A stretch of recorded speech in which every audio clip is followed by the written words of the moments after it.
Oh, Chris needs to call him up. once we start, okay. All right. And who was going to do the Pledge of Allegiance? Forrest. Forrest, what's your last name? Sickles. Okay. All right. All right, I'd like to welcome everyone to the Planning Commission meeting for Thursday, June 3rd, 2021. We'll move on to item 2.1, which is the Pledge of Allegiance, which Forrest Sickler is going to lead us in that. If you want to just come up to the... Sickles. You can get him back later, Forrest. That's right. Pledge allegiance to the flag of the United States of America and to the republic for which it stands, one nation, under God, indivisible, with liberty and justice for all. Thank you, Forrest Sickles. We do have a full quorum today. Andrea is participating from home, it looks like. Are there any conflicts of interest with any of the items on the agenda tonight? All right, seeing none from the Planning Commission, we'll move on to item 2.4, which is an approval of minutes for the April 1st, 2021 and April 15th, 2021 Planning Commission meetings. I'll make a motion to approve item 2.4 for the minutes for April 1st and April 15th. Second. Motion by Heather, second by Lauren. All in favor? Aye. Thank you, guys. Thank you, Andrea. We'll move on to our administrative items. This is on for a public hearing, item 3.1. It's a request for preliminary plot approval for the Walker family subdivision with the one residential lot. And I am going to just read the public comment procedure, just to make sure everyone's aware.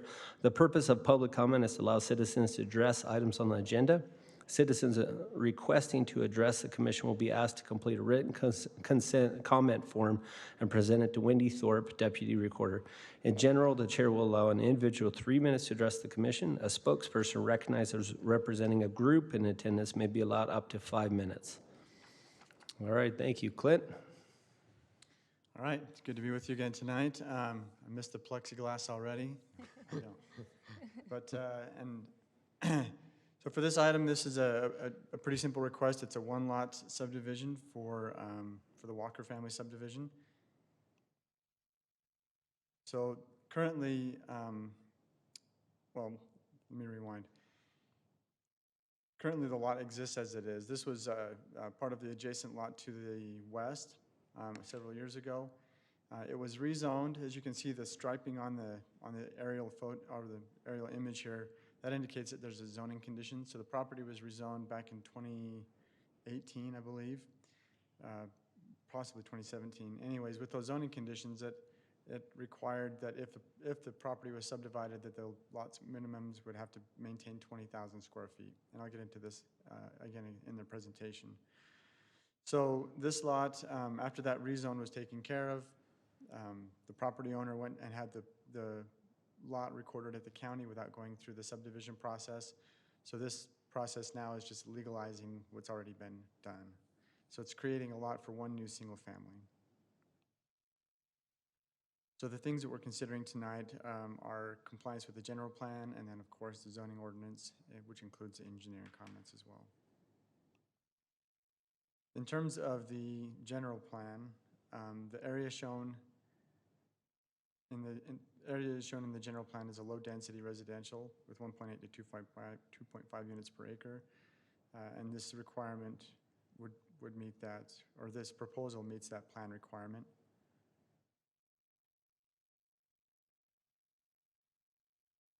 Again, this is the zoning conditions at the time that the rezone was approved to the current zone. It did require that each lot must maintain 20,000 square feet, which with this proposal, each lot does. I believe they're both over 21,000 square feet. So this does comply with those zoning conditions that were required of it.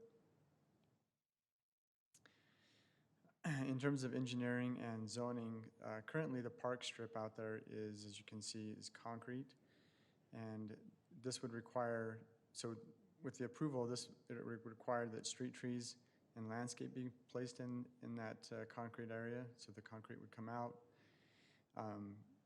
As I'm showing it here, it's green, but with our new water-wise standards, that would be more of a xeriscape type of landscape instead of grass. So again, this is a pretty simple request. Finding out with those requirements that we've gone over, this does comply with the general plan and the zoning ordinance, and we recommend that it be approved with the following conditions: that the engineering review comments be addressed, and that the concrete in the park strip be removed and planted with trees every 30 feet on center.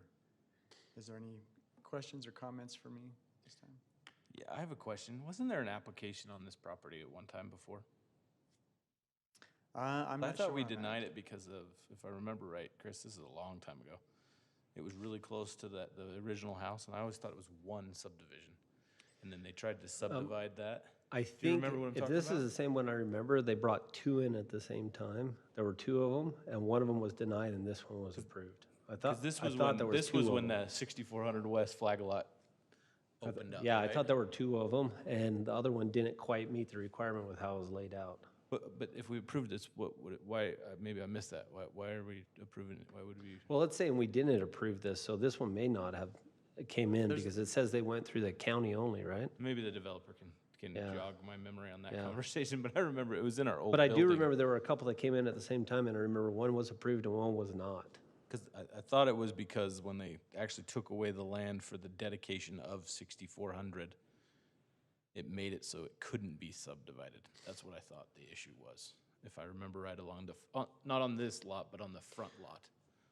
But like I said, This one does look like it's 21,000 square feet, so I'd actually be But I thought it surprised was at how tied it to would the drop under whole the 20. subdivision. Like I said, I thought there was an original subdivision that created 1.3 acres.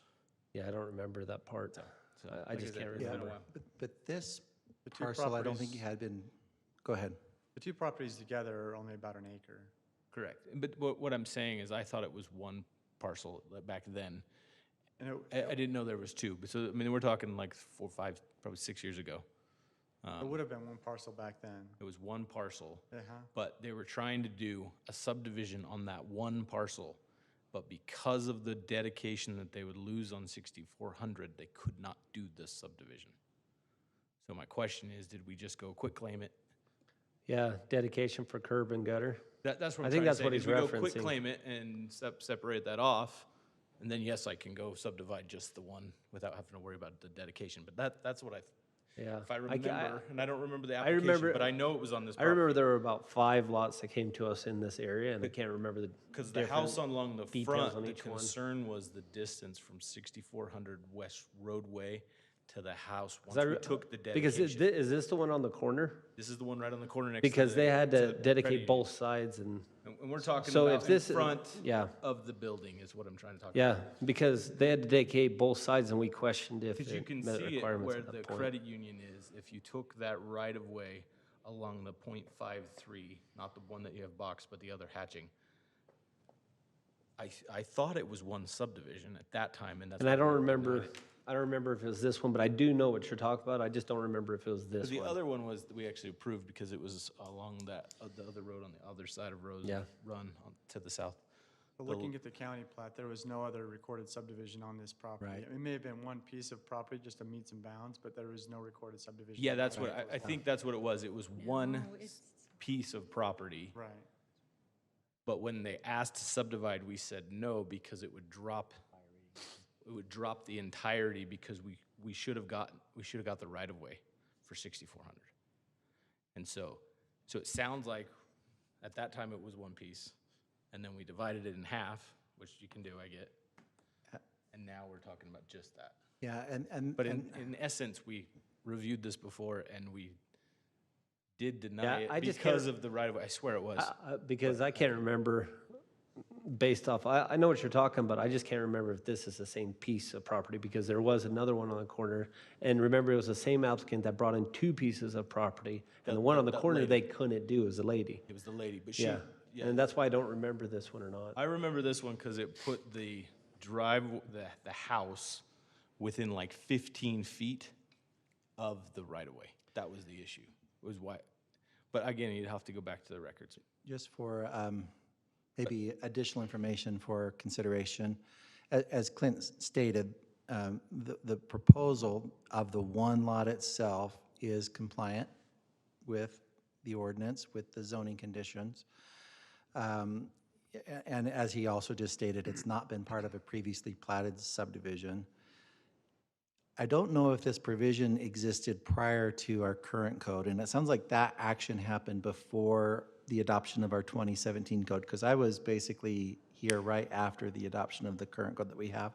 We now have a provision in city code that the planning commission can actually approve a lot that is less than the minimum area requirement if the reason that the minimum area is not met is because of a dedication of a right-of-way. Yeah. So that's a tool that if that were to come back to you, I think we could still actually approve the two lots. But what's before us right now is just the one lot.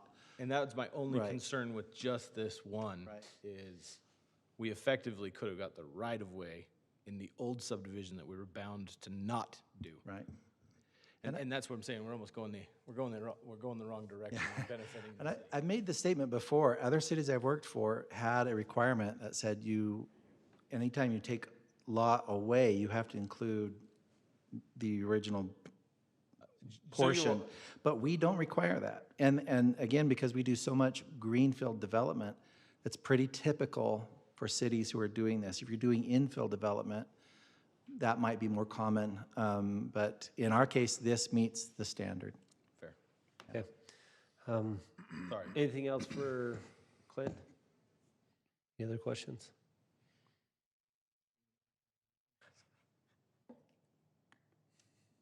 All right. Then we'll have the applicant come up at this time, if the applicant's present. If you just want to share your name, sir. Oh, I'm William Walker, applicant. So, Great. If you just want to share any additional information, and maybe we'll have a couple questions for you. sure. So we understood this was recorded and taken care of. When we did it, they did talk about doing the sidewalk and stuff up there and taking that from the half of the other people that we were purchasing the property from. And I believe the council said they didn't need it. So we've understood from day one this is a buildable lot and have had intentions to build on it up to this point. So Okay. just finally in a position to do so. So Okay. Any questions for the applicant? All right. That's it right now. Thank you. thank you. We will open the public hearing. Did we get any remarks online? No, Wendy? Okay. Then we will close the public hearing at this time and turn to the Planning Commission for additional comments, discussion. I'm ready to make a motion. I'll make a motion to approve item 3.1 with staff's 2 recommendations. I'll second that. All right, motion by Heather, second by Jackson. We'll call for a vote. Lauren? Yes. Jackson? Yes. Heather? Yes. Brody? Yes. Andrea? And Adam? Yes. All right, thank you. We'll move on to item 4.1, which is the legislative item. So this will be recommendations to the city council. These are all public hearings tonight as well. The first one being a recommendation of approval to amend Title 10 regarding design standards for multifamily developments. And looks like Clint's on this one too. Thank you, Clint. Okay, so this is going back to our discussion we had about a month ago, just regarding some of the multifamily standards that we had and what we felt we could address in a low-hanging fruit type of situation, right? So the proposal is to increase architectural design standards so that we get something that's a little more in line and in character with what we want Harriman to be now and in the future. So in terms of consideration, one of the things we look at is a general plan. One of the objectives from the general plan is to extend the positive design and unified appearance of commercial uses to other uses in the city. So the policy is to develop new design standards for residential, industrial, and other uses in the city. So this proposal isn't meant to dictate design, only to help promote better materials, better architecture, and better design to maintain the character of the community. In terms of how it's harmonious with overall character of the development, and the proposal reduces the issues of compatibility. So I'll go over this a couple of times, but this is the provisions that are included with this amendment. So increasing the brick, rock, and stone to 40% on the facade. So these would be the street facing, both front and side, and then 20% on all other facades. There was some provisions in the R that only were applicable to the RM zone that we felt would make sense to apply to the R210, R215, and the MU zone. The reason we didn't include the MU2 zone is because that zone is typically dictated by a master development agreement, and those standards are addressed in that agreement. Another one of the things we talked about in the meeting was to provide some wall variation, and this ordinance would require a minimum 2 feet of offset per 25 feet of linear feet of building, which is kind of your typical width for a unit in like a condominium type of setting. And then this last one here is to address large developments that have one building, and it kind of gets monotonous and confusing, especially as you travel through it. There's no real indication of where you're at or where you're going. So this last provision applies to properties that are over 2 acres. So the larger you get, the more types of buildings you're required to include. In terms of how it affects property, it increases design characteristics in the city. So this gives some better tools to promote better design throughout the city. And then the last provision in the zoning ordinance speaks to the adequacy of services. This issue would probably be better addressed with an actual site plan application when it comes in to identify what services the building is going to need, and not necessarily tied to the architectural design standards. So again, the proposed amendment, increasing the brick and the rock on all facades of the building. Hey, Clint, as you go through this part, will you just give us a reminder of what it currently is? Because you're saying increase to 40%, and just a reminder to see what the difference is. I think right now we require 20% just on the facade, so there's no side requirements at all for brick or rock. So this would take from 20% to 40%, which matches or is closer to our residential standards for single family. And then requiring these standards that were previously only applicable to the RM zone, to all of the zones. And again, the provision of requiring the 2 feet of offset per 25 feet of building, that currently isn't in there. And then again, that last provision of requiring the different building types, which also isn't in there.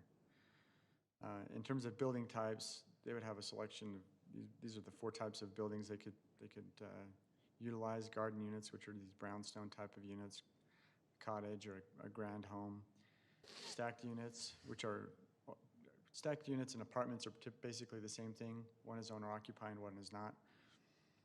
Townhomes, and then apartments. So we feel that this is a pretty rough rendition. There's probably some changes you would like to make. And those are things that we would welcome in terms of things that you would like to see different, or other provisions you would like to include. But we do feel that this is compliant with the zoning ordinance in terms of amending this portion of the ordinance. So if there's any questions for me, I'd be glad to listen to what input you have for staff in the direction you'd like us to take, or if this is sufficient for what you were hoping for. Thoughts from the Planning Commission? And maybe we should open the public hearing and close it before we go through all that. Maybe that'd be, okay, you probably could stay up there if you wanted, though. At this time, we'll open the public hearing. At this time, we'll close the public hearing. And now we'll proceed to discussion, and we can discuss among the planning commission, then also ask additional questions or thoughts. Thoughts on the percentage of brick and stone? Because I know it sounds like it's a little bit lower than what we talked about in the joint meeting. A lot lower. Yeah, I think it definitely needs to be a lot higher, especially when you look at some of our single-family homes and how we calculate the percentages. I think that we're way off on those numbers. Is there a number you had in mind or your thoughts? I mean, I would like to see closer to like 80%, because when you really look at how we calculate that, that's still not that much, and especially on the back sides. I think when we're looking at some of the products that we got with multifamily, I think that not having anything We talked on about that back four-sided part- architecture. Yes, exactly, and I think that we need to definitely have a higher number on the sides and not on the backs, for sure. Anyone else's thoughts Well, for me, it's on kind of percentage? building types too. I mean, townhomes kind of has a feel of single-family residences versus an apartment, where an apartment to me should be treated equally on each side. Yeah. Especially if there's not parking on, like, within the building itself. Like under, like a garage is what I'm talking about, like, on the unit. But if it's like parking is just on the outskirts of it, then I want the whole building to be treated as if it's the front. I'm just curious, how did staff come up with the percentages? Because maybe there's something that like I'm not seeing, because I think the whole purpose of this was Well, almost to make 40% it- is the standard of the single family. Yeah. Right. And I think that's Is sort that of what- where it The initiated. current ordinance, Sheldon reminded me it's 15% right now, and you can Okay. reduce that to 10%. So we felt like, I'm not making a super drastic change, but that's kind of in your hands as well. So that's why we went to 40%. And then with no provision on any of the sides, we felt like 20% would be sufficient. One of the things, as we addressed this issue in Ogden, one of the concerns in terms of requiring brick was at least to get it on that first couple of floors. Those are typically areas where you have more impact doors, garage doors, where if you put stucco on those first floors, then you're going to have a lot of you can have a lot of dings, or that stucco is going to deteriorate a lot faster as it gets damaged. Where the brick or masonry or whatever, or the rock is going to hold up better over time. So having the 20% would at least provide you at least at the base of the buildings to provide some stability, some durability over time, and then allow some flexibility in design as you move up. So I've always thought we should be higher than our residential zone. So I was thinking 60-40, but I know that's crazy high. 'Cause I know we calculate it right now with, garage windows and all doors of that, and right? windows are not included. Well, so and, it's just, and with garage doors included, that on a big building of all garages, that's a lot of garages. yeah. I personally think it should be the full, whatever our percentage is at, it should be all the way around. I heard Brody talk about townhomes versus apartments. I personally think we should keep them the exact same, because what I've noticed is a lot of our townhomes have become owned by an investment company and building, and then so to me, I personally think we should treat them 100% the same. One thing the commission may want to keep in mind, and I don't think that this would necessarily impact your decision or recommendation on percentage of material for multifamily, but remember, state law is telling us that we need to amend our single family, and we can't require that minimum of 40% outside of a planned development or an MDA. So if somebody just builds a regular single family home, that 40% no longer is enforceable by the city, and we will be bringing a text amendment So does to that address include that, to be townhomes? compliant. Single family, Single family. that's Yeah, single family, not multifamily. Single family. Correct. Right. Okay. Just so you'll know that. But we've that's- also talked about that yeah. maybe our single family our standards are too high. Yeah. Yeah. We have mentioned that. I mean, I like the 40% all the way around the building, because our intent is we want them to do four-sided architecture, where we kind of look at why do we make the front facade of the building look nicer than the sides, like, because it's not accessible to other people. And speaking of that, 20% on the sides is truly almost 20% because there's a lot fewer windows on a lot of the sides of these. I mean, in my opinion, I look at it, I'm okay with a reduction in non-visible from street.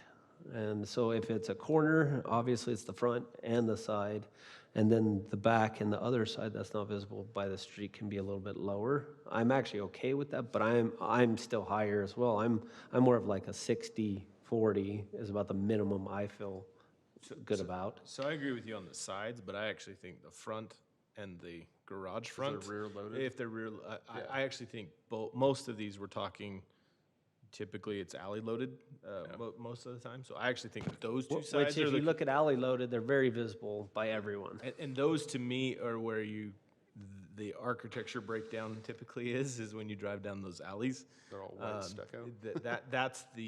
That's the part I think we need to capture. I actually think the sides, like you're saying, Chris, where it's the true sides of the building, when they're 20% there, it's substantially more just because there's less windows. Yeah, it goes Well, slightly but like, higher. if you look at this picture, I'm looking at a different picture, but like, I guess if there's building to building, I don't really care if that's treated, but if it's like a corner, kind of like we did around the city, like I would want the same care put into it because it's visible to the street. So I guess the question is there a number, if we were to make a recommendation to the city council that you guys would like to make a motion of? That's the question that we have to think about right now. I do have one other thing, and this is just a personal thing that bothered me, I think, is I would like to add into this a recommendation that no AC units are allowed on porches, because I was very bothered by the most recent one that was developed very close to where we're standing right now. That is very nice looking until you go around back and nobody's sitting on those porches because there's an AC unit on half of it. Yeah. And it really bothered me. And I would just like to put in there that multifamily designs, you are not allowed to have AC units on porches. The porches are porches, or the back patios, or whatever you want to call it. As I look at these balconies, and all I can think of is a development right here that has AC units on every one of those balconies. And so that's one recommendation I have that we add in there as a recommendation. Yeah, do we have a standard on where the garbage gets placed? I'm just kidding. I look at it and I'm just thinking there's no use to have a balcony. I'm not disagreeing with your point. I just can't believe that's what they did. Yeah, I'm a little astonished that they chose to do that, so. What about, I can't remember if you guys increased the number of materials. Well, remember, this is the first proposal that'll come, and this will come again in the future. So we're looking at a quick 2 or 3 ads to sort of encourage the single family by developers and builders versus continuing to build something that we have more inventory in our city than any other city in Salt Lake County almost now. Jackson, you're an architect. What do you think the top percentage would be of stone Just waiting. on that picture? No, I think actually I would say the 40% isn't necessarily bad. Where I think we might have a bigger impact with this, with what we're looking at here, is actually in regards to parking. Are we doing any covered parking? Are we required any covered parking? Are we requiring any garages? If we were to start looking at some of those issues, that's really going to have an effect on how the building turns out. Because I know a lot of folks really like how, what's the one over at soccer that we approved where they have the underground? Soleil, yeah. Soleil. A lot of folks like that one. And it's not bad. They did well on that one. I think it helps to have, the 40%, but I think a bigger impact will actually be our parking and circulation. If you can make those nice, then the rest of the facility, that's the first thing you notice as you're coming in. Yeah. And again, the question is, we're looking for a quick recommendation for minor changes done, and then over the next 2 to 3 months, the planning staff is still going to come back with something else with additional changes that will be proposed. And so I guess that's the big thing is, I think we talked about in the joint meeting that the brick and stone on the building is one of the quick ones we can adjust. And then I think you shared a couple others tonight, that you felt like were quick adjustments that could be made, that didn't involve a lot more research and making sure we do it right. And so, Hey, Jackson, I was gonna ask you, Jack, because to me, 80%, the higher numbers seem like we're gonna, because my problem with some of the density is it's so, like we're saying, you can't tell one unit to the next. And I think if we get too high on the brick and stone, we might still have that issue. I mean, it's a nicer product, but I still think we're gonna have a lot of monotony with it. So how do we keep a minimum but have some, because I'm not, like I said, I'm not an architect. How do we have some, a minimum, but then have some variation above it, some additional character materials. above it, and, because that's where I think you get, Like brick or stone, right now I'm seeing like almost tile or some different, it's solid material, it's not stucco. I don't know if we just expand what we say when we said 40% to include additional materials that are that standard. Does that make sense? Yeah, I would say 40% really is a pretty good number. I mean, in fact, Heather was asking me how much is in the picture here, and my initial guesses were probably around 20 to 30% maybe in the nicer. well, remember, we calculate taking the windows out. And so windows and garages are taken out before we calculate how much space is done. I would actually, if you take that out, I'd say this is almost 50%. I personally think 40% front and back. and I'm good with that. From Yep. any road. Or a You can side if see- there's a road. You can even see this one, that the side on the farther picture, you can see that that's more Yeah. stucco on, and I don't think you even notice it. But to me, even on the side of a road, I'm not like, have to have it on the side of the road. I care more about the front and the back, because when you drive down those alleys, to me, that's actually probably one of the ugliest things that I've seen in most of our products is it's just garages, and you can't even tell what home you're trying to find. And So that's- Adam, when it's an alley load, we are saying that is visible by street. Yeah. Yes. I just want to make sure it's clear. I almost want to just say front and back, but that's my opinion. Because I'm thinking side, if it's on a corner, obviously. I like But the then sides. if it's an alley load, you're considering that. Then why don't from we the just street as say well. 40% front and back, and on the sides 20%? I like the 40% all around, just so they have to make it higher quality. Because 40% around. Let's just do it. I don't see a reason why we shouldn't. It's not going to hurt anything. I'd still like to see it higher in the front. You think higher than 40?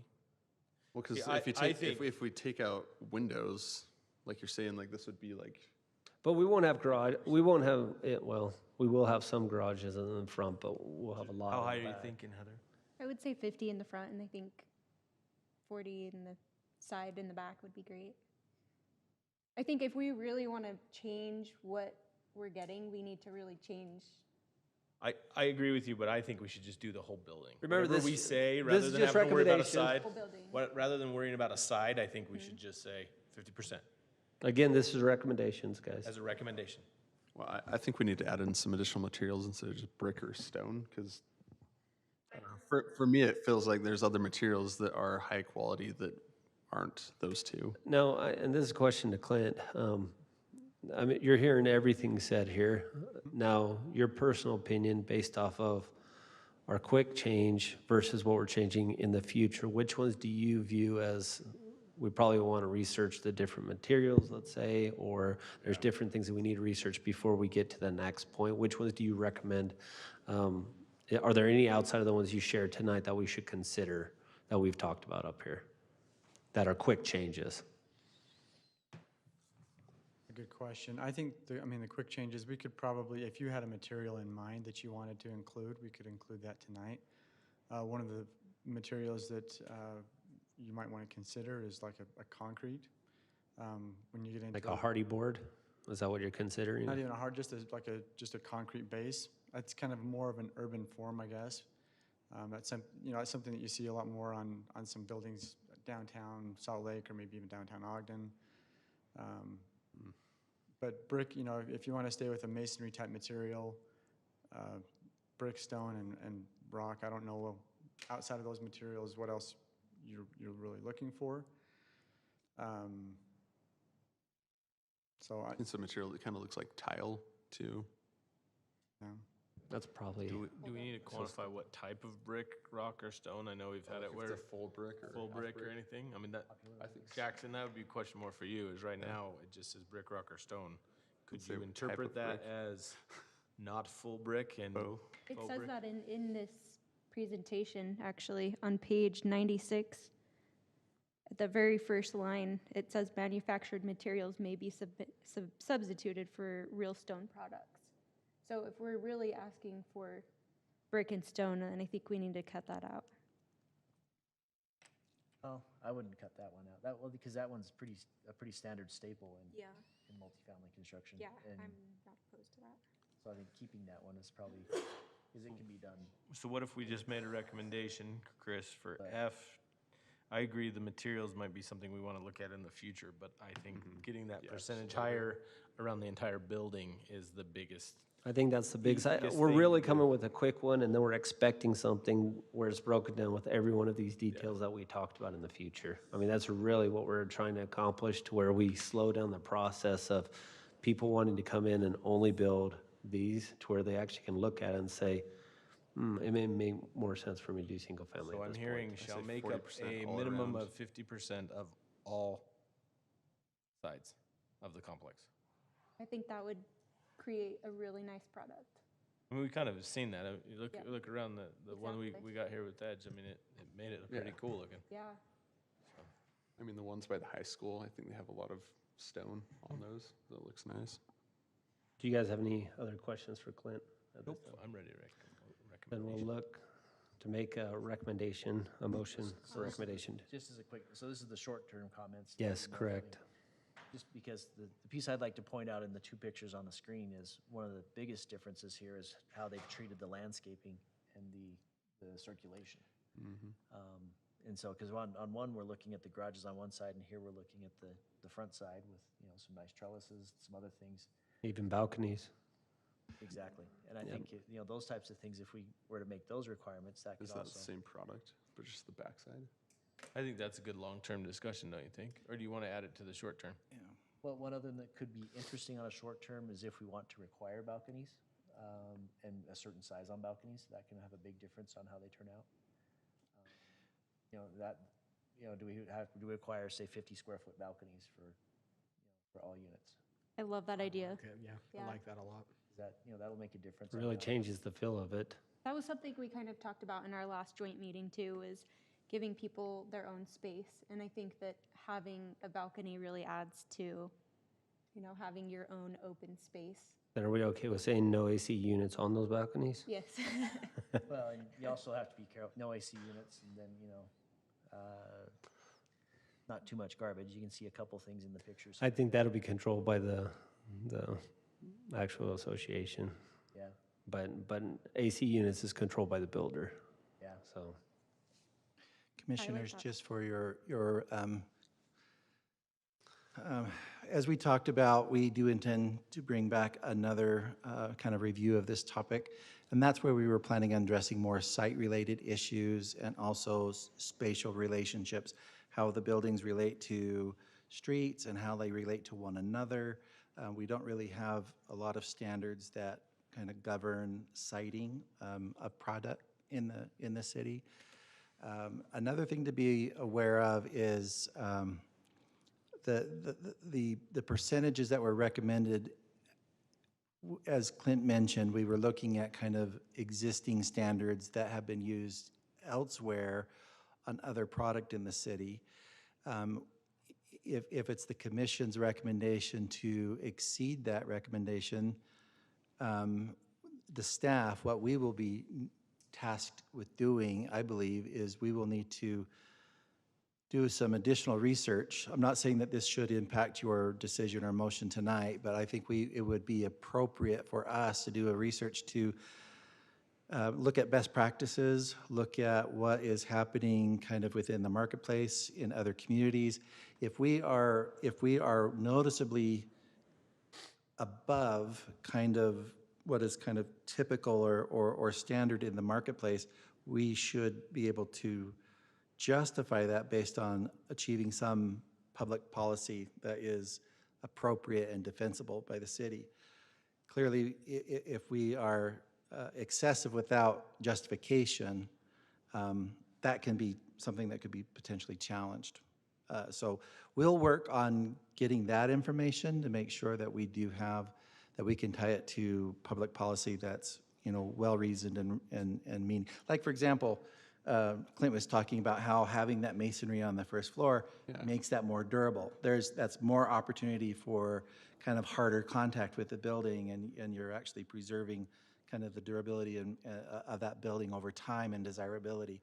So we can work to try and tie some of these standards to, what are we trying to achieve as a city? Yeah, less blight. So Michael, I mean, one of the things that, at least from my perspective, is just like we want different, I guess, different qualities of products across the realm, from single family, multifamily, everything else. What we're doing is we're providing different quality of products in this multifamily unit as well. We definitely had them at different standards. Now we know we have a lot of inventory at that standard. And so I think very much so what we're doing is we're trying to say now we have a little higher quality standard in this same multifamily unit that we do not have within the city yet. And so yeah, so from my perspective, especially since we have a very high percentage of multifamily units in our area, I think that really is what's occurring is we have this standard. Now we want one a little more for individuals that may want something like that. And so that's where my defensible thought process goes. Right. And obviously, we have someone who's a little more knowledgeable in those areas than us, but that's sort of where my mind goes with this, because we do. I mean, we have low-income housing, and we have to have a certain percentage in our city, and we also, for no better words, have a standard a little higher, and now we're looking for another standard a little bit higher than that. And so that's really where my thought process is with this as well in these units. But we won't need as many at that higher standard, and we have a very high percentage of units already at these other standards. I think what we'll see happen too when we up our standards, the developers will up the standards of the rest of their unit and amenities, in my opinion, because It's will possible. be more expensive. So, but at this time, look for recommendation from the planning commission to city council. I think the Let me main. throw one Yes, more idea Jackson, out there that's as far great. as an architectural element. One thing you'll notice in these pictures that they're also using, when he mentions concrete, is possible precast sills, precast coping, those types of elements. If we were to require precast elements at the transitions between materials, that can give it a much nicer feel to the building. For if the you have that. transition. Yeah, if you have that transition between materials. Versus stucco. Yeah. Yeah. Well, and Jackson, you mentioned the transition from the unit to the street is actually substantially nicer on the one above, with landscaping, and then also, I mean, you have, instead of vinyl fence, there's a short brick wall and little pergolas or arbors that you walk through. It also appears to have a nice precast cap you could sit on. So if you had, precast caps, precast sills. Yeah. So there's a lot to think about in this, and I think that's something in the future, Clint, with the 2.0 version that I think is really something that we're hoping to achieve if these units are going to continue to come in at different standards. Part of what I'm thinking is if we stick with 40%, but then require these precast transitions, we get a nicer product than if we just say 50% with bad transitions. I like that idea. I like that, actually. I think the transition's huge. Sounds like frame it into a Is there motion, an I'm easy good. way to recommend that to the city council to add in there with the changes in the ordinance, though? That's my question tonight. Could we, the question, I mean, we could also say 50 now, and then when they come back, we could go back down to When 40 we do a final- with the justification to go with more architectural elements, like you're Yeah. saying. Yeah. I mean, And you could even doesn't say hurt. at that However, time you if can you go could- down to 40% with these additional elements added. Because I think your balcony idea is a huge benefit. Yep. It provides a whole different product that I don't think we necessarily have in the city very well. Anything else, Jackson? I don't know, I'm kind of leaning towards, 40%, but with the detail and the transitions, I think that gets us. I'd be okay with I that. think if you can You can articulate that in a you could motion, I phrase think that, I can then. agree with you. All right. And include your balcony idea a little bit as well. Yep. With no AC units. I agree with the no AC. Well, on the ground. I don't know why that just bothered me so bad when I saw Ground that. too, if you go past. That was one thing I think just in general we need to talk about is when we say certain things are for certain purposes, I think it would make sense. We would not expect to see. We expect a those balcony to things. be So I think used that's as something a maybe we need to talk additional about at space the for end. the Usable balcony. resident, not I a think that's something we need to talk additional about with space for staff the just builder to generally at put. the end, maybe. Well, they're on the ground too, if you drive by. If bottom units have them stuck right in the, almost in Yeah. the front of the unit. Yeah, so, Are those even things that we can legally say? Yeah. It is? yeah, we can require no AC units on balconies. I would think they already were required. I'm pretty positive about That's that the one. question I have later, but. Where's the staff recommendations here? Page, Can we turn to the page with the staff recommendations? Is that on here? 110. No, that doesn't have. I don't think I had recommendations. I think it's just, It's you just know, the ordinance. Oh, So yeah, you just need adopting the you need to ordinance as it recommend is. what you want to change. Oh, okay. or adopting it with other provisions that you would like to include. So where's the one with 40% brick? He just wants to word it the same. If we can go back to the brick one.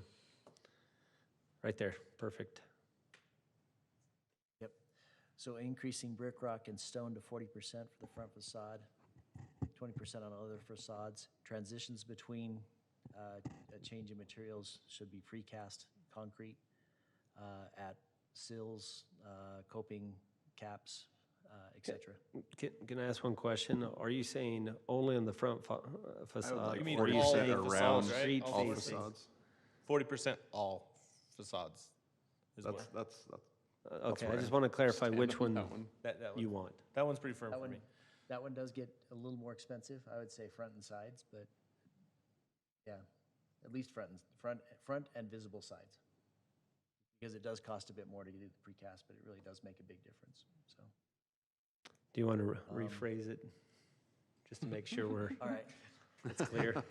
We can do some wordsmithing as it goes to city council as well, so. Okay, yeah, I would say increasing brick, rock, and stone to 40% for the front facade and 20% for other, so I would say to 40% for the front facade with precast, concrete, caps, sills, would be another one. Transitions, yeah. And then, as well as any visible sides, and same for visible sides. How do we define that? And That's a little 40% for all tricky. visible sides. Visible to streets, including alleyways if Facing there are. sides. Including alleyways if they are. Private alleys, yep. For me, they're kind of like open space, so that's why I kind of like the 40% on all sides to be. I like the 40 on all sides too. I know it's more expensive, but I feel like that's, we kind Okay. of go according to how Okay, people are interact we gonna the go with area. the motion Jackson made, or, Jackson, is that your motion you made? That's my motion. Okay, yeah, do we have a second? What's that? We- Yeah, recommendation to city council. Yeah, that's recommendation to city council. So do we have a second on that item? I just wanted all of them, so I'm not gonna second it. But if you said all, I would agree with what you're saying. Yeah, he did not on this one. I know, He that's did what I'm not on trying to this one. say, Said so he front and phrases it the next time.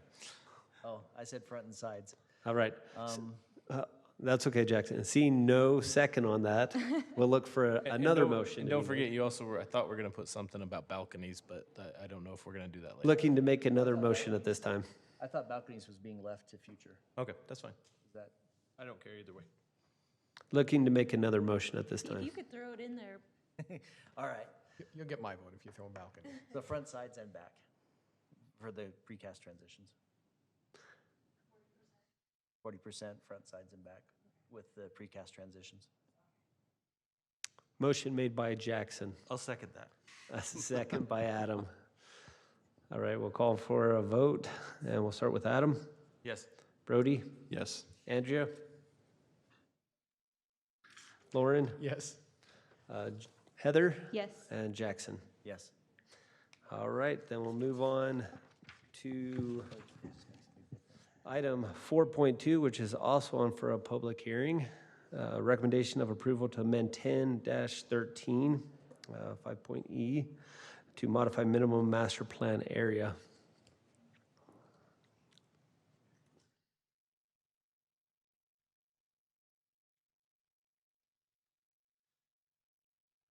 So this is an item that I had briefed the Planning Commission on in a work meeting recently, but I'll go through this presentation again. The city had annexed this property that you can see in gray, this TM zone, a couple of years ago. This is property that was owned by Kennecott Land. It was part of a larger annexation request that was anticipated, and the first property that we developed was for Bullfrog Spa. However, over time, the area of the annexation shrunk, and eventually we ended up with about 35 acres in this property. Bullfrog Spa is a product that the commission is familiar with, and residents, of course, is a new employment center in the city. However, when we applied the TM zone to this property, the TM zone anticipated having a minimum of 50 acres of which to do a master plan for. We ended up only having 35 acres. We did not create a master plan. We moved forward with the Bullfrog Spa property. As our economic development team has been taking inquiries on the other properties in this project, in this subdivision, there's been a concern from potential developers saying, how do we handle the fact that there's not 50 acres to do a master plan? We talked about some options. This is again on for a hearing. One of the simplest options that's been proposed by the economic development team is simply to remove the minimum acreage altogether. That the master plan shall establish where types of uses will be located and so forth. Ideally, it wouldn't be unusual to see larger parcels in this TM zone and to have multiple uses occur on the same parcel, multiple parts of an operation, so to speak. So the master plan at this point in time would almost be like a kind of a glorified site plan. We would be going in a little more depth in a master plan compared to a site plan review. So there may be some justification for still keeping this language in here and just removing that minimum acreage. However, we still have the site plan standards, and this is an alternate that the Planning Commission could also consider, simply just removing all the language relative to the master plan requirements. The other standards would still apply, the site plan standards, the buffering standards, landscaping standards, all of that would still be applicable to the TM zone. Again, this is just a conflict that our economic development team had identified, and they're looking for a solution so that we can move forward some potential development in that TM zone. Thank you, Michael. Let's open the public hearing, then we'll talk about it. We'll open the public hearing at this time. We'll close the public hearing at this time, and we'll turn to the Planning Commission. Any questions for Michael? I think we just strike the 50 acres. I don't know why we worry about it, and we still get a master plan, and we can understand what's going on. Yep. So I'm good with that approach, personally. One of the thoughts we had, and I can't remember, Adam, if you were in the briefing last time we talked about this, is if we are successful in the future at expanding the TM zone, we could reintroduce this standard. We have the structure for the master plan still in the ordinance, so that may be another way of thinking about it. This is something that we can add back into the ordinance when it's appropriate. Yeah. Michael, do you see anybody coming in with like a really small piece and trying to use this? Well, They'll have to have a master plan. we think it's something Yeah, that, I guess and stuff we to actually review it. have a potential user for one of the properties, and they understand that this is a potential additional step that they would need to take. But Yeah. they seem to feel like they were Because comfortable I could with see that. like As a long lot as- next to a TM Yeah. zone that wants to be pulled into it or something. Yeah, but then I think the master plan gives us a protection to make sure they're really prepared for it. So I don't see a reason why that'd be a negative. Yeah. It's just another document. It's not, so. Okay. All right, look for the Planning Commission, make a motion.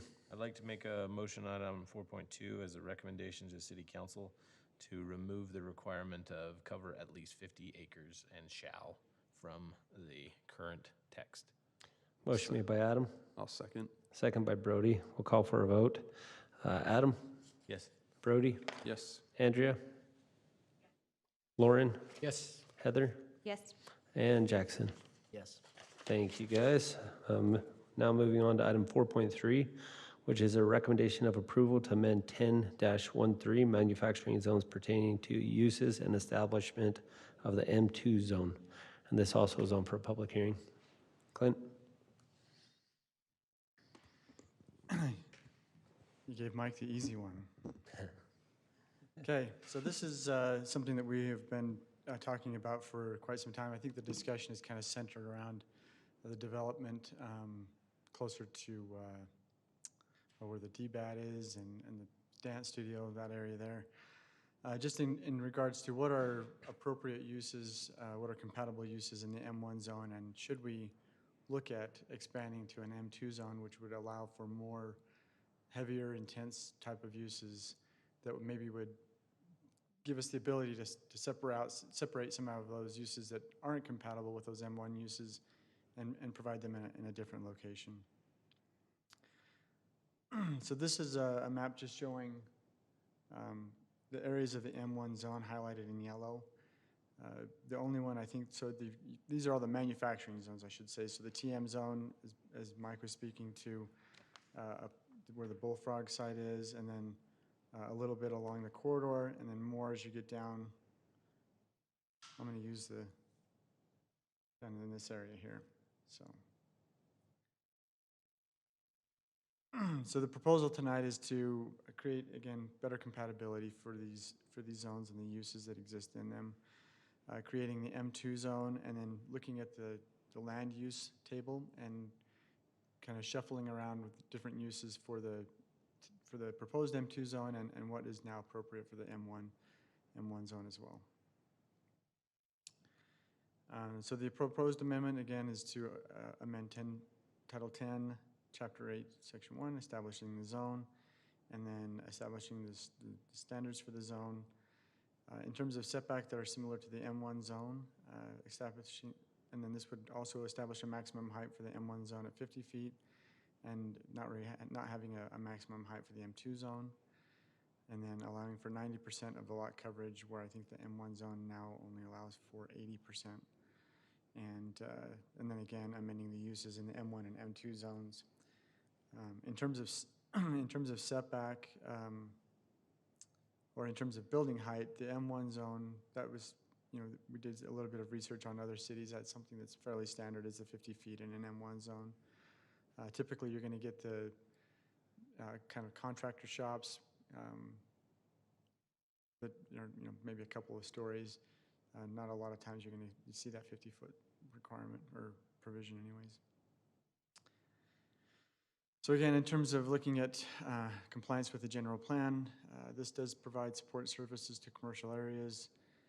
It provides an employment center for assembly, distribution, and logistics, jobs to balance retail and service. It balances the city's economic base and lowers the intensity development with infrastructure to support industry and distribution. In terms of how it's harmonious with the overall character of development, this proposal would reduce the issues of compatibility. So again, separating out those uses where they're not compatible one to another. The effect on property is that it would, so there's a couple of, well, I think there's just one application that this would affect, but because our application came before this proposal, they are already vested under current standards, so it would not affect them.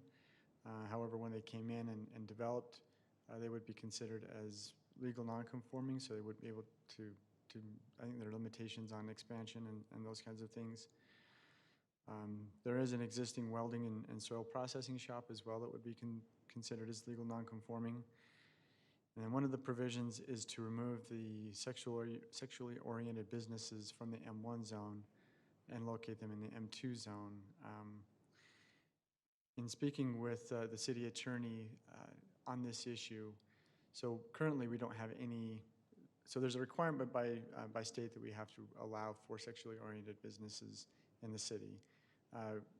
With not allowing them in the M1 zone, but allowing them in the M2 zone. We don't have any property that's currently zoned M2. But there is a provision, if somebody came in, they would have to go through a rezone application for that use to exist in an M2. So this isn't discriminatory as looked at from a legal stance. So, and then in terms of adequacy of services, again, this would be better addressed during the rezone and site plan process. So our recommendation is that the ordinance amendments as proposed be approved or be recommended for approval to the City Council. And then this is just the the table of uses that we're looking at, so you can kind of see some of the shifts and what would be permitted and not permitted and conditional in those zones. If there's if there's questions I can address on specific uses, I'd be glad to do so. But overall, we're just looking for, again, some direction, whether or not you feel like the provisions that we've made are sufficient. Does it make sense to create the M2 zone? And in terms of uses, are there other uses that would not be or should not be compatible with other zones? So this is the time to make those. So I have one question. Okay. You have the hotel in M1 and TM, but you don't have them in M2. But M2 is the one that allows height over 50 feet. So am I missing something? Because 50 feet is not a very large hotel. That's true. So that's something that you could, instead of requiring the 50-foot in the M1 zone, you could take that provision out. Because we have it as permitted, but you can't be over 50 feet. And I can't imagine a hotel wanting to come in and say, I'm building a hotel 50 feet and that's it. Right. Depending on what they want. And thinking of,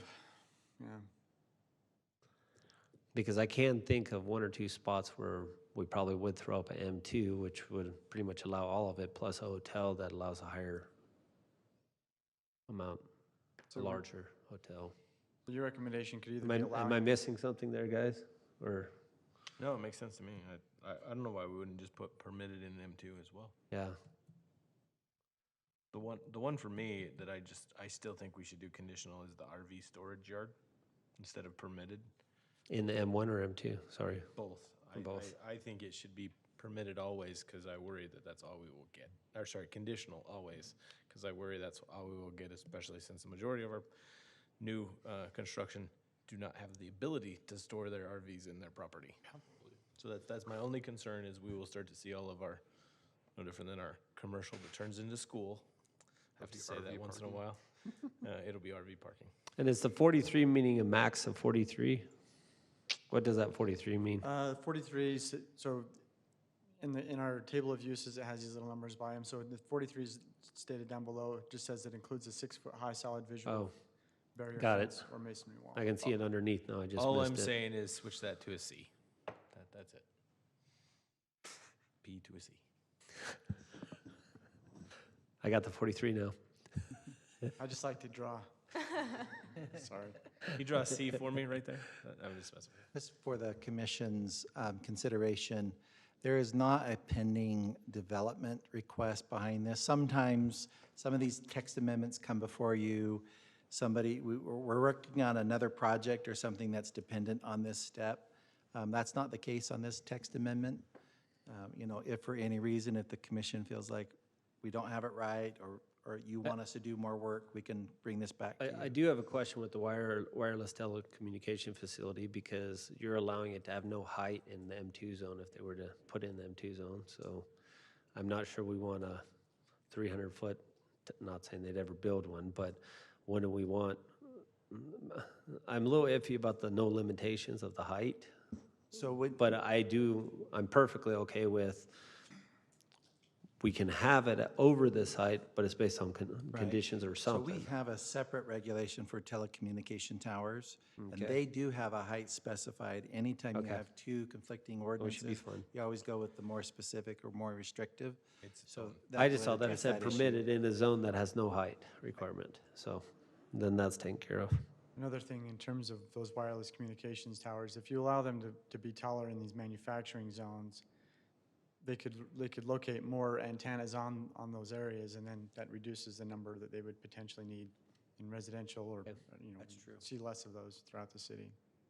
Is there any other areas outside of the hotels, guys, that, with the M2?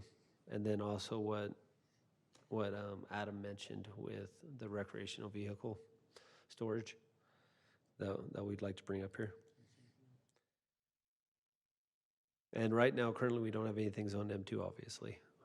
And with the next question I have is with the general plan that we've been working on for a while, obviously getting closer, are there areas that we propose to have M2 in that we're aware of, or? I think that's a different discussion though, isn't it? Yeah, I mean, that's a longer, I'm not prepared, I personally am not prepared to.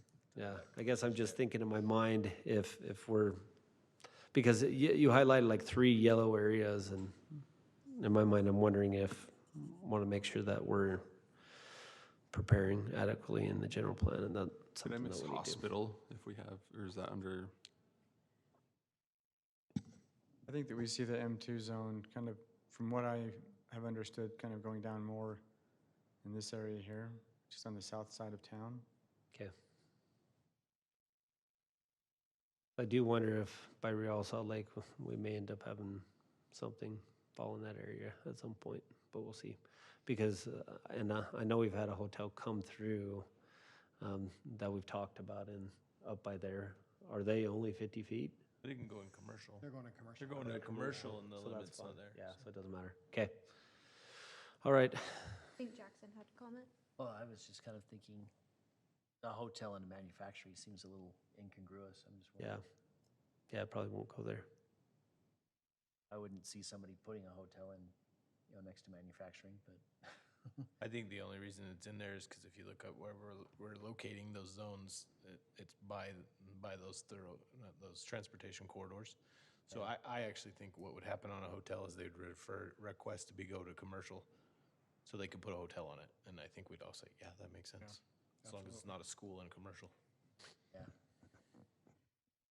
I see that there's hotel and then there's hotel/motel. They're only 50 feet tall. Well, yeah, the hotel shows permitted in 2 zones, and then it's permitted and then conditional below.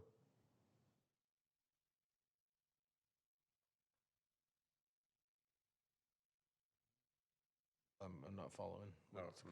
So there's hotel right there, Yeah, and then hotel and motel are down below, but it's different. It's not the same. nice. Yeah, is there a reason I for think it's that? just a typo. If you look, you got a line called hotel, and then you have a hotel motel, and they're not the same proposed permitted and conditional uses. Scroll up one. Yeah, it's like That you line have- 6 from commercial. P in the M1, P in the TM, and then if you go down to the hotel motel, you have P and then a C. On the very bottom. Yeah, I can see that. It's probably just some redundancy in the ordinance. So this was, I just copy and pasted out of what we have already.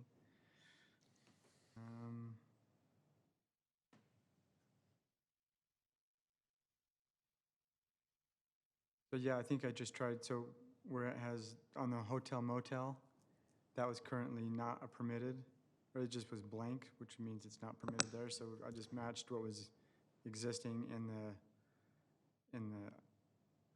the hotel to match, that's why that's why the blue underlined is to show that it's new and it's an addition, but Should we change the C and the TM? I guess that's not, the TM's not even on for tonight, right? Yeah, this is just affecting the M1 and the M2. yeah. Oh, Can't okay. fix that Yeah. C. So, I mean, you could potentially just say, take that hotel motel provision out and then just put that hotel motel provision there. Correct. Yeah, that would be easy. And I don't know why we wouldn't. Just keep in mind the purpose of why we're doing this is to try to, Separate zones. yeah, and to make sure that what uses we end up with can live with each other. I was just looking at some other cities. Now granted, there are other cities that have far more intensive M2 uses than probably what we're considering. But some of the other cities I'm looking at don't have a hotel in the M2 zone. But, as long as we feel like it is compatible or they can coexist together, maybe that is okay. But just be thinking about making sure that these land uses can live next door to each other if that were to happen.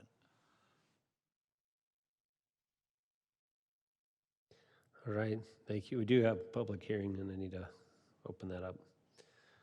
So we'll open the public hearing at this time and close the public hearing at this time and turn to the Planning Commission for additional discussion or a motion for recommendation to the City Council. I'm ready to make a recommendation. All right, Adam? I would like to recommend approval of item 4.3 to City Council with the adjustment for the R recreation vehicle storage yard in the M2 zone to be a conditional use. I'll second. Motion made by Adam, a second by Lauren. We'll call for a vote. Adam? Yes. Brody? Yes. Andrea?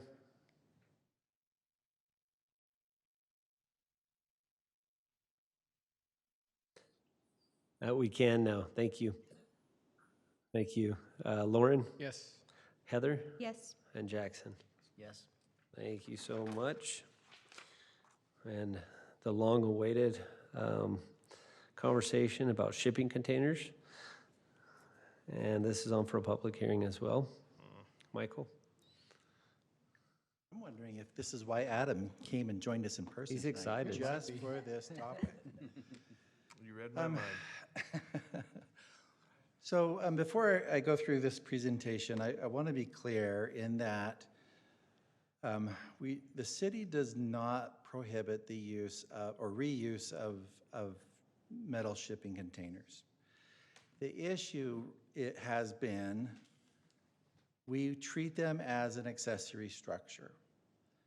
And under the accessory structure provisions, if it's visible from the public right-of-way, which they often are, then there's a requirement that they have similar or compatible materials and colors to the single-family home. So if, in order to make a shipping container comply with the code, and you have to essentially reskin the building, it takes away a lot of the reason why people are interested in using these in the first place, especially the roof structure. As you'll see in the PowerPoint tonight, in reusing these, it's not uncommon to kind of dress up the building, soften the look, and add perhaps some durable wood material as siding and things, but it's more cosmetic.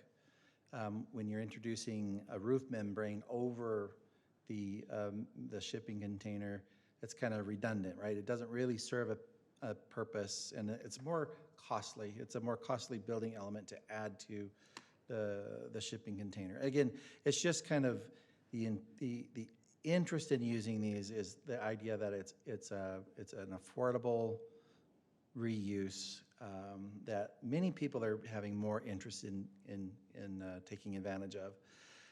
It's been interesting in City Hall when we talk with builders and we talk with our building official and other, we're very involved with the trades. We're hearing all the time about how materials are becoming not only more costly, but also less available. It's just getting more and more difficult right now to get the materials, to get the labor, and I think we're going to see more and more interest in trying to be creative. How do we solve this problem?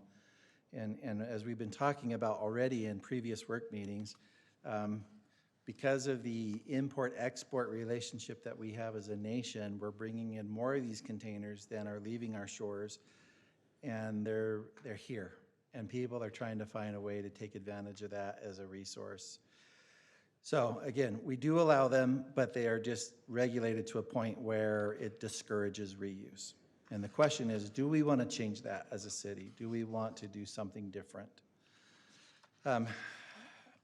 We talked about how these come in a variety of sizes. One of the issues that we're going to talk about tonight is the draft is allowing what is typically a longer box, potentially 40 feet, and maybe we should talk about reducing that. Now, that length, though, is still subject to what can you do if you were to build an accessory structure out of out of wood, for example. If you have room on your property for a 40-foot long accessory structure, essentially we're saying we can treat the shipping container the same way as far as area and setback and things like that. We've talked about how people have been reusing these in very creative ways and not just for storage. We've talked about how people have been using them for kind of an extension of their home. And in fact, some have been using them as a dwelling unit. Now, this draft regulation is saying we're not proposing or allowing a separate detached dwelling unit in a shipping container. This would draw the line at saying, yes, it can be usable space. It doesn't have to be necessarily just for storage, but it still is essentially living space for the single-family home that's on the property. Again, that's up to discussion and modification. If it's the interest of the commission and your recommendation to the council that it be restricted to specifically storage only, that's a possibility. All of these are options for the commission and the public and the council to consider. You've seen this image before, and sometimes we're seeing people do this to try and soften the look and blend it in with the community. And as in that previous image, sometimes they don't. Sometimes it's just a matter of just having it painted and clean and well maintained. So the draft ordinance, again, recognizes that this is an accessory use. We are proposing that it would be allowed in multiple zones. We're recognizing that sometimes these are used on a temporary basis, like for during the course of construction. They could potentially be used commercially as an accessory structure. We would require a site plan review that would be approved by the city. And we are also requiring, this is something that was new, that request by our building official, that we would require a building permit application and review. Now, I mentioned that our building official had completed training recently and approached this topic very skeptical. And after she went through the training, she was very impressed. I shared an article with the commission about what are the pros and cons of using these structures. And if you've read that, structurally, they're very efficient. As long as you purchase a container that is in good shape, good repair, hasn't have dents and dings and things, it can be a very efficient and incredibly strong structure. Talking about safety, like in a seismic event, or you don't even have to necessarily have tie downs or because it's just such a heavy, durable structure.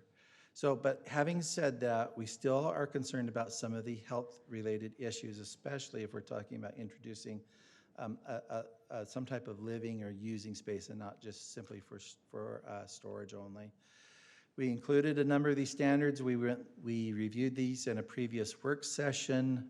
This was modeled off after some research that I did online, looking at some coastal communities where we're seeing more and more of these being used. Because of course, that's where our imports are. That's where our shipping ports are on our coasts. They're the ones who seem to have more of these containers in their communities, looking for ways of reusing them.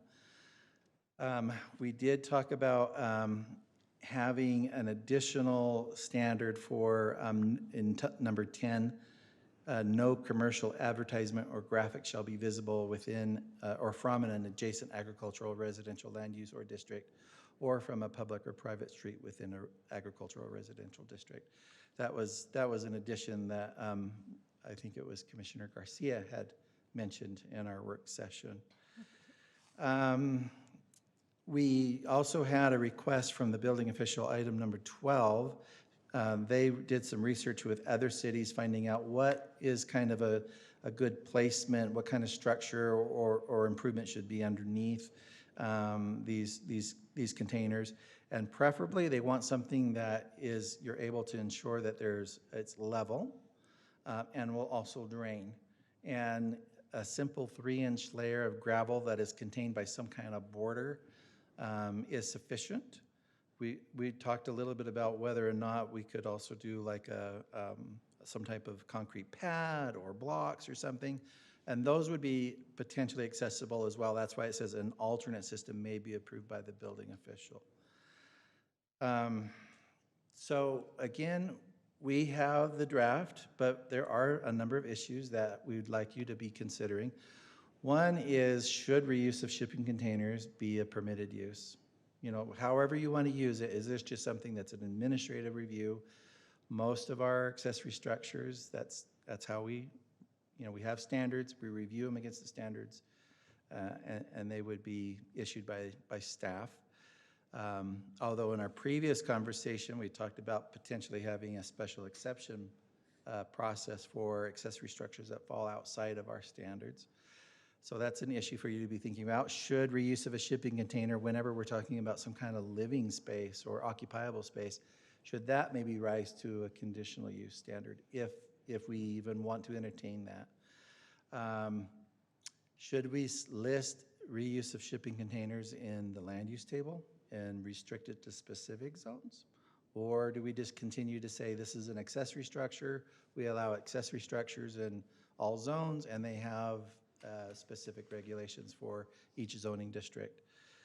We talked about, should we consider reducing the size of the containers? You know, potentially, I think maybe the concern of the community might be, if we allow these, is this something that there may be some unintended consequences? Do we have, you know, should we approach this cautiously if we even want to do this at all? And maybe we have more restrictions on a reuse of a shipping container than we do on a typical stick frame or kit, you know, purchased accessory structure. If that's the case, then, you know, maybe we do look at shrinking down the allowable size of these containers as they're reused in our community. Again, should we just be restricting this to storage, or is living space okay? And do we want to have exterior building materials required if it is living space? Do we want to do something to kind of ensure that it is compatible with the residential kind of design standards for the community? And again, maybe you've thought of some other things. Maybe you have other concerns or questions. Maybe you're at the place where you're just saying, nope, just don't want to do this. But we're doing this because we have had residents who have approached the city and say, I want to reuse these. I don't want to have to reskin them to reuse them. We have them too. Yeah. They're in several different places. So we're trying to answer this question as a community. Where are we? We're taking a pulse on this issue. And I don't know. I just know that we do get calls, we do get requests, we do get people who buy one, think they can reuse it, and then find they have a conflict with our code, and then they're subject to code enforcement. So what do we want to do as a community? What do you want to do? We're hoping that we'll establish policy one way or another. And so that's where we're at. Thank you, Michael. It is on for public hearing, so we will open that up. We will now close the public hearing and turn to the Planning Commission for discussion or thoughts on this item.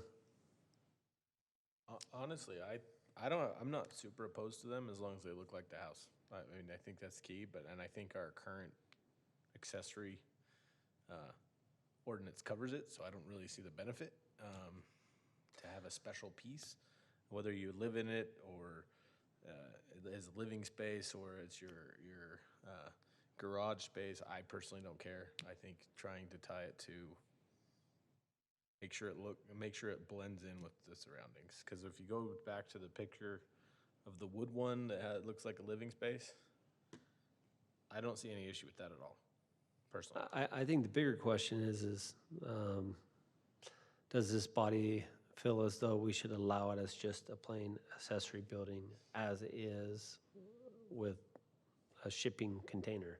Or are we looking at it from a perspective of it needs to be something else, something more? Because you're right, a shipping container does not meet our accessory building code with what we currently have. But that pool Yeah. wouldn't be counted as an accessory building nonetheless. It's not. It's a pool. It's a different way of doing a pool. So to me, that one has no bearing on it. They could do that. That's every our day, anything. above-ground pool code, right? Exactly. So I'm saying that one, there's nothing on it right now that they can't do that one. So if we go I'm to not the even next sure one, if we have an above-ground pool code. so if we go to the next one, this one I think we have an issue with because it looks like a shipping container. Doesn't match unless the house looked like that. Like metal. Then I think maybe then okay. But if you went to the next photo, as long as the house had some wood elements on it, I don't personally see an issue with it. To be honest, that's One just me piece though. that's gonna kick in, of course, when it's occupiable space, it will be the building codes. Yeah. Yeah. Including energy codes. Totally agree. And that's kind of where I sit with, if it's like an office or some kind of place where they're dwelling besides it's not storage, that's kind of where I would like to see conditional. Yeah. Or, like you said, but it might be covered by our building code. So why don't we depending just on the put use. conditional for So all at which point it of falls them? under our accessory dwelling, sorry, not dwelling, accessory units. So why don't we just put a conditional on anytime they want to use it, and then For maybe dwelling we'll or start to see so many of these that we'll get comfortable and we can adjust from there. But Because, Adam, and tell me if I'm Outside wrong, of but if I storage remember or- correctly, technically at this point, they could take a cargo crate like this, as long as it's within the size of what's allowed in their backyard, go put it in your backyard. Whatever's front-facing has to match their actual on the dwelling accessory, unit. it says it has to match all of it. It doesn't say front. I don't think it's all the way around, is it? I don't think it I says. thought it was front-facing. It's We what's had it, just visible there's- from essentially the street, right? So it's The- what's the front, visible from yeah. the street, I look, thought. That's what I thought I remember, but I could be wrong. Right. I'll So- look while we talk. The nugget of the issue is somebody could not do this if they had a nice, clean, painted metal container in a single-family neighborhood. You can see it from the street. Yeah, you wouldn't be able to do this. I agree. And so while we were introducing this topic, the question is, well, how far do we want to go? Do we want to look at some of these other creative reuses, or do we just want to stick with just this one issue? I think we all like the creative reuses because they're done really well. But I don't We wanna think regulate- I know I don't want these in our neighborhoods because that means that you will start to see construction companies operating out of their homes. Yeah. I mean, every Oh, time totally. we've seen these in code enforcement, I know you used to do that a little bit on the side.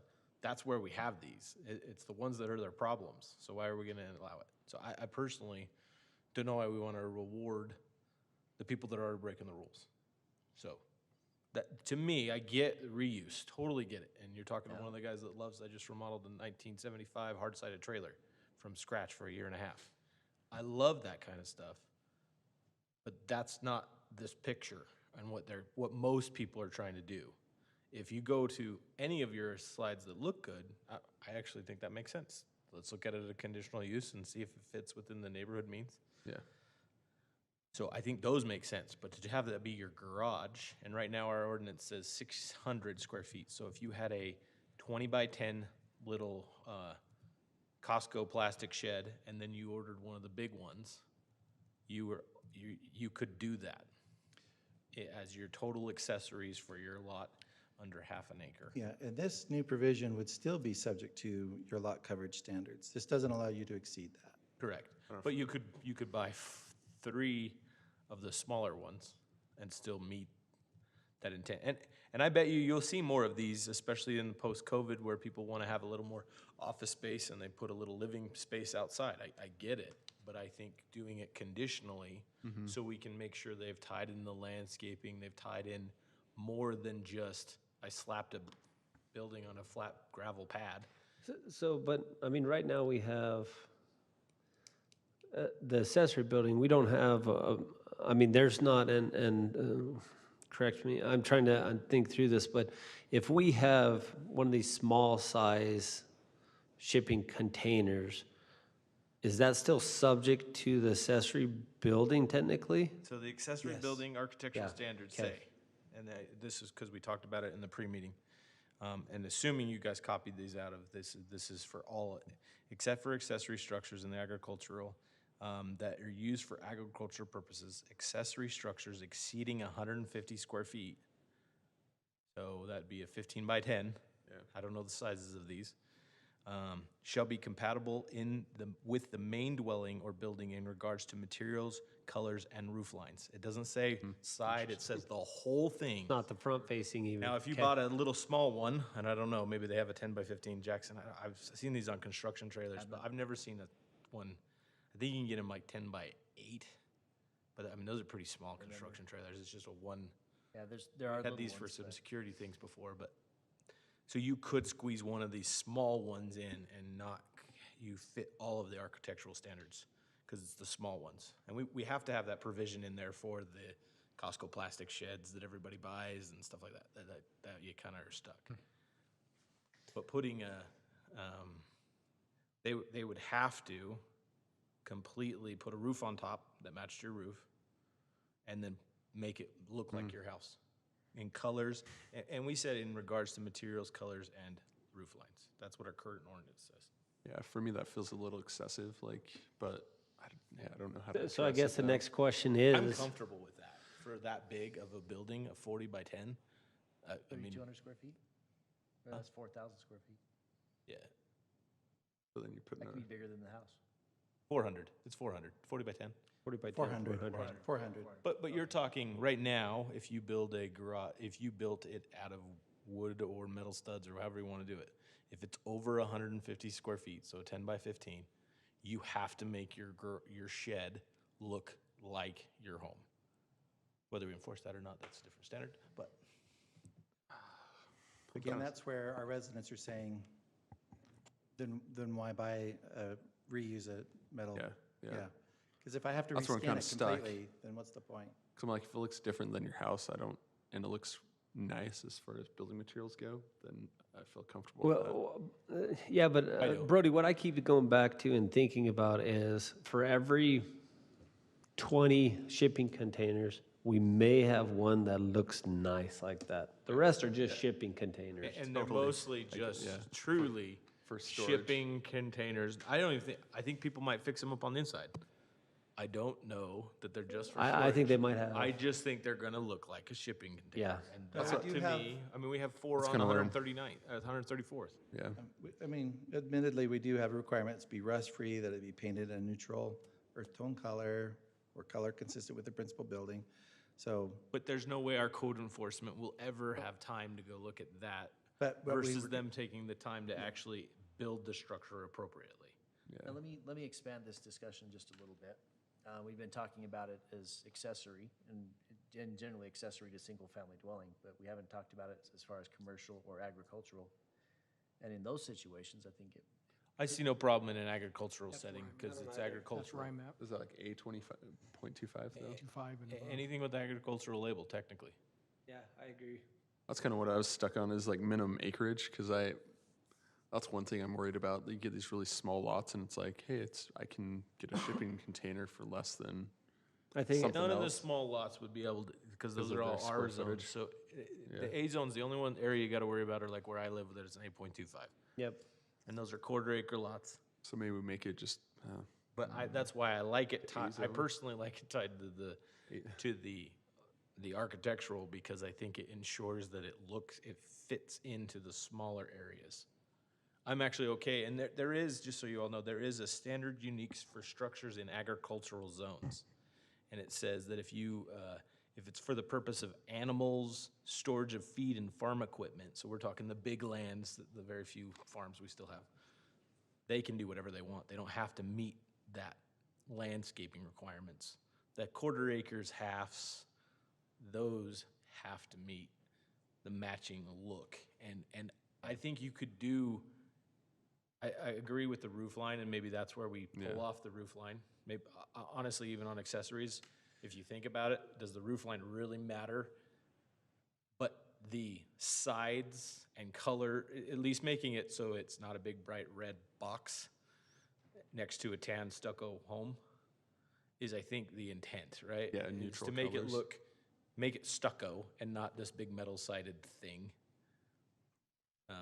So I'm saying maybe that's where our accessory, and we talked about that at the very beginning of the meetings, is maybe our accessory's too strong. I do think we need to try and have people, when they build garages and accessory buildings, make it look like the home, look like it should fit in the home, if you're not going with a big red barn or something like that. It should look close to it. You shouldn't be having a big, and I've seen these, so I'll use it, a big bright blue accessory building next to a stucco and siding home. I know we have a big problem with siding, but honestly, if it's a siding home, I think it should have siding accessory buildings to blend it together. That's because I have those. So. I feel a little bit differently about I think colors should be similar, but not necessarily material, like doing a stucco on. But if you don't do that, then you're saying they can just paint it. True. Thank you. Any other comments from this side, our quiet side? I was just thinking for commercial, it makes sense. If somebody wants to reuse these in a commercial zone for a commercial purpose, I think. Totally agree. So we've seen like Swig, I think, has they're reused some of setting these, up in a lot of those. Starbucks. But remember, we've been limiting, we require brick and stone and stuff in those areas, so. You're yeah. right. Let's add. So this is where we're metal. gonna need to revisit that issue. I think you're gonna see all the snow cone shacks and stuff like that will become these. Yeah. Oh, totally. But those agree. are all temporary uses, and I don't know we ever review those, do we? Because, I mean, if we do, then the tiki hut on Ben Smith's doesn't meet a lot of our ordinances either, so I'm just saying. I do look at this from the perspective of agricultural zones. I believe they should be allowed. I do think other residential, other areas, we shouldn't. I do like most of the standards on what you brought before us in that perspective, though. I also realize that when you have your 6-foot fence, you are going to have an 8-foot structure over it, when most of the time, I mean, I think about my shed, it's 14 feet tall. And so you're talking about 2 feet over versus but mine also matches my home. And so there's different thoughts to that and perspective. But I do think that's something that has to be thought about, because I think these serve a very good purpose in the agricultural type area. And I like that you have a cap on the number of, I mean, technically, no one could ever own more than one metal container on their lot. I mean, that makes With sense. less than 2 acres. Yeah, For less than 2 acres, which is pretty Yeah, substantial. most Which is most Harriman. Yeah, most Other than the everybody. 4 or 5.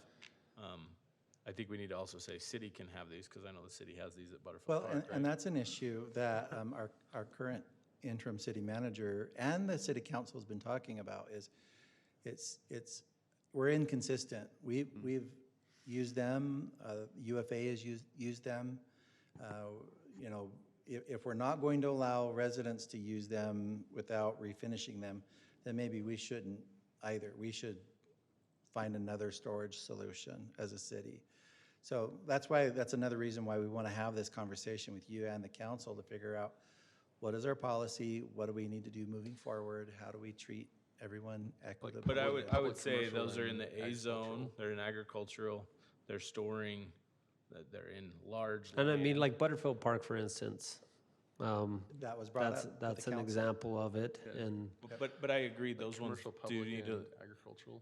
I think they need, I think the challenge is when they look like a shipping container and we haven't done anything, those are the concerns that you really have straight off the start. And the city hasn't painted those, I agree with you.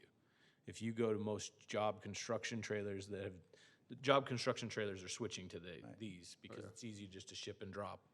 But those are painted, they're maintained, and they have a sign on them, but other than that, they look standardized and things like that. So I think approaching it, I just don't know if we want to worry about it in backyards yet.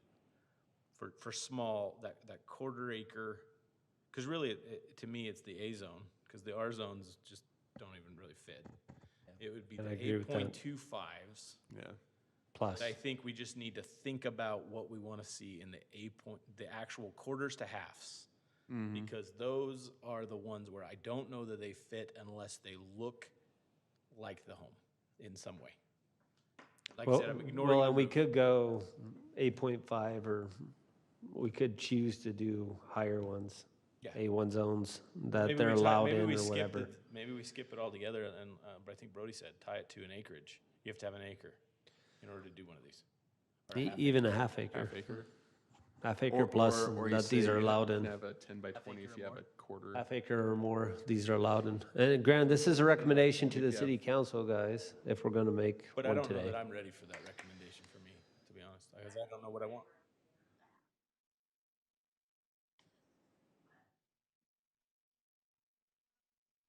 Well, like a 10, if it's like 10 by 20, I don't know what it is, like for a quarter, that would be, the impact to me is not great. Especially since the homes are getting so big on quarters. So as the commission knows, if it's your decision or motion to table, we would like to have specific direction as to what you want us to do to amend the proposal and bring it back. You can make a motion to just deny the proposal. That's still forward to the city council. You can make a motion to approve with amendments. You can modify the proposal right now.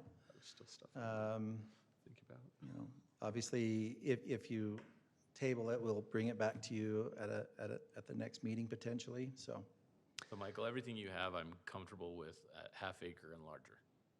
It's that, and I can't give you clear direction because I'm still in my head trying to figure out how to protect the half acre, allow for half acre and larger, but the quarter acre to half is Right. the one that I Well- think well, is the difference. I think based off what was said earlier, one thought of something we could do is allow these, but they have to meet the accessory guidelines in anything below a half acre, but we can allow the cargo the containers as is in the larger than half acres. As long as they're painted and maintained. Yeah, with the What minimum, if it was with this the way? What if requirements it there. was allowed in all zones except for R, A 2.5, and conditional in A 0.5? That's fair. I'm good with that. I like that. If we did it that way. Makes sense to me. You said conditional A 2.5? No, A.5, A conditional. 8.5 is 0.5. conditional. It's banned in A 2.5 and banned in all R. I almost think it may have to be conditional to start with to make sure we don't get any crazy stuff come in. Yeah. And then after we see a couple of these feel comfortable, it'll just be something that goes through the staff at some point. I would just like to see some of them, to be honest. Because if we realize there's some weird things that they figured out that we're unaware of. Yeah. I would suggest, if that's your motion, if you were to do something like that, maybe we amend the draft. Table it, let you before bring it back. Yeah, I with want to those just make amendments. sure if we're going to do this as a conditional use, that we have the right structure and we have good defensible standards. I mean, we have clear standards right here, and maybe these standards are sufficient. But the original draft was really contemplating a permitted use. Agreed. So if you're thinking you primarily want to see these treated as a conditional use, I just want to make sure we've got. I'm more comfortable going with the conditional for a period of time, and then maybe we start to see it's not an issue. But I kinda do how I think feel you need to too. look at the zones that it makes sense, and I know we can't do anything on schools, but schools use these a ton. Yeah. I think just coming up with what standard where we're going to put them in, and it does make sense to allow them for city uses, larger public areas. I mean, it's a reality. So there's been one idea that I think has been somewhat concrete in that not allow them in the R zones. Is that right? Definitely. I agree. No R zones, No R and no A 2.5. no 8.25. That one, I don't know I'll be yeah. honest, I don't know how firm I am because there are some Rose Creek that is 8.25 that are large lots. They're like acre and a half.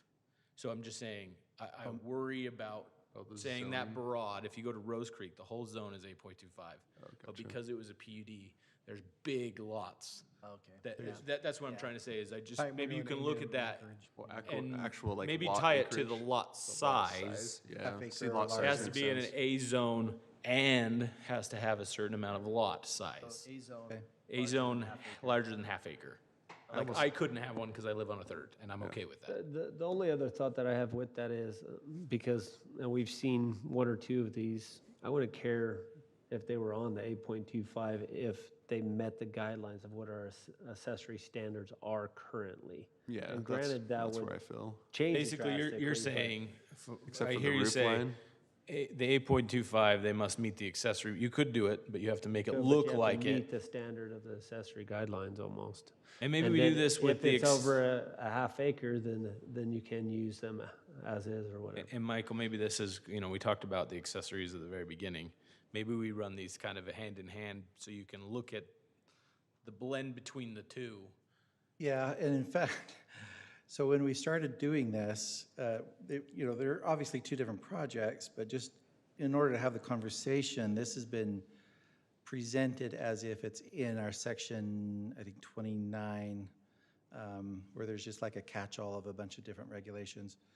Ideally, if it's an accessory structure regulation, we want to have it in that larger chapter that we just talked about as a draft. So maybe in legislative form, it would actually merge together into the same chapter. I almost think it should. I think it should be there. Was that enough guideline, or do you need more? So again, in the A zone, half acre or larger, Well, I think conditional we should- use, and not then- allowed in the R zone. Restructure it so that it is a conditional use, not a permitted use. Well, I like, it could be a 2.5 if, like you said, Right. it meets those Yeah, so requirements. agricultural Accessory zone, standards. as long as it's a half acre Yeah. or larger. No, but what Chris was saying is on the If it's in the 10,000 square foot lot 8.25, to the half. if they meet the accessory standards if it currently, looks like they it, can Which be I think we allowed. need to review, because I think there's some pieces like the roof line doesn't make sense, but. But think I that's for do you guys to realize the review. fact, and you've shown us, that they can make some very nice that I think it wouldn't matter to anyone. It's really putting a large container in someone's backyard, and now it's 2 feet from 2 neighbors, or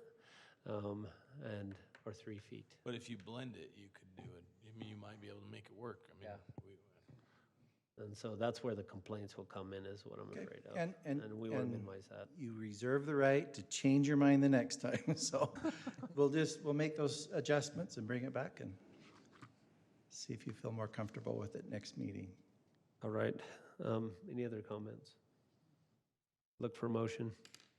I make a motion to continue item 4.4 without dates, so staff can bring it back with the items we discussed. Motion made by Adam. I'll second. A second, we'll give it to Andrea. It was really close, Jackson. Nope. And then we'll call for a vote. Lauren? Yes. Jackson? Yes. Heather? Yes. Brody? Yes. Andrea? Adam? Yes. Thank you. We'll see that in the future. Item 5, are there any additional comments from the Planning Commission? Chair, I just have a small one, and it's related to that property. Is there a way, and maybe this is just more of a dialogue, that we could see the applications for stuff that we've already looked at? I know, I can't remember what record is, but I know that whole property was on for a subdivision. And we did not, I'm 90% sure we denied it because it was too close to the right-of-way, and therefore, and we didn't have the ordinance that we have now. But in essence, what we did, what we could have approved 5 years ago, based off of the fact that we couldn't get but we actually did it wrong because we missed the opportunity to get the front's right-of-way for 6400 West. So is there a way that we can think about maybe going back and even a shape file or something where we have boxes of anything we've ever subdivided, so that when you guys give us recommendations, especially for those that haven't been here, I mean, I know I have a lot more history than a lot of people, because I remember I was this. waiting to hear the history on that one. I mean, realistically, it came in, and the issue was it would lose 10 feet across the entire frontage, which would make it drop below an acre. We So you literally had couldn't- 6 of these come in couldn't- about 2.5 months. And this is why we really enforce the flag lot, Mm-hmm. because this is every lot from there all the way to almost Rose Canyon Road where it bends. Every Yeah. home all the way through there. We actually had someone literally buying every house that was for sale just to do this to it. So They weren't even, no the plans to lady- live there or anything. Chris, I thought about it more. The lady that came in was she bought 2 pieces of property, and this was another piece. They originally It could have wanted to been. cut off the home off the front, do a home in the back, off of a public street, and we all thought this made total sense. But the issue was, it dropped the total acreage below an acre, so you couldn't get 2 halves. Yep. Because that happened. We couldn't approve it. We were kind of like stuck.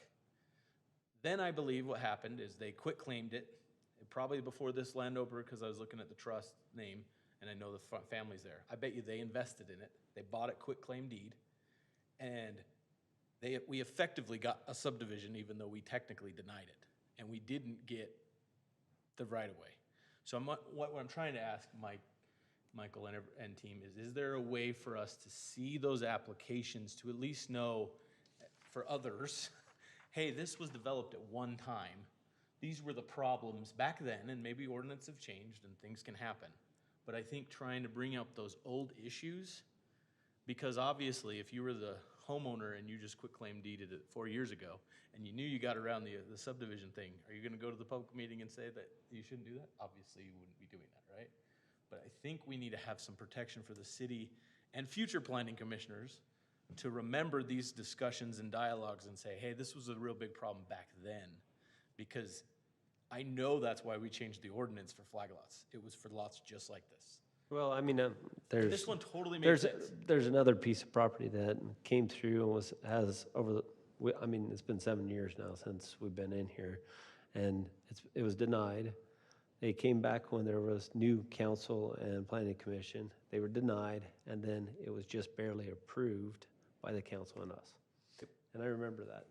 I know exactly what the property is and everything else, and It's no different than I can tell you. And I'm not saying it's bad or not bad, it's just. With the flag lot issue and the multiple accesses, it was a heartstring moment that they would occasionally approve it. And so the problem is, it starts to become the haves and the have-nots, and did you people know your problems or not? And to me, you should just standardize that and try and remove that, because it shouldn't be because I know you or because I. It almost I shouldn't heard have about gotten this. here. It really, that's what I'm trying to say is there a way to try and protect that? And I know a lot of you are all new, and I'm not trying to say that. Glenn used to have it tied to a GIS database. Back in the old days, he had his crazy little program he made, and I know we've gotten away from that. But it actually gave a shaped file that I know you could go pull those records. And I think because we don't have that, maybe we're losing as you re-subdivide.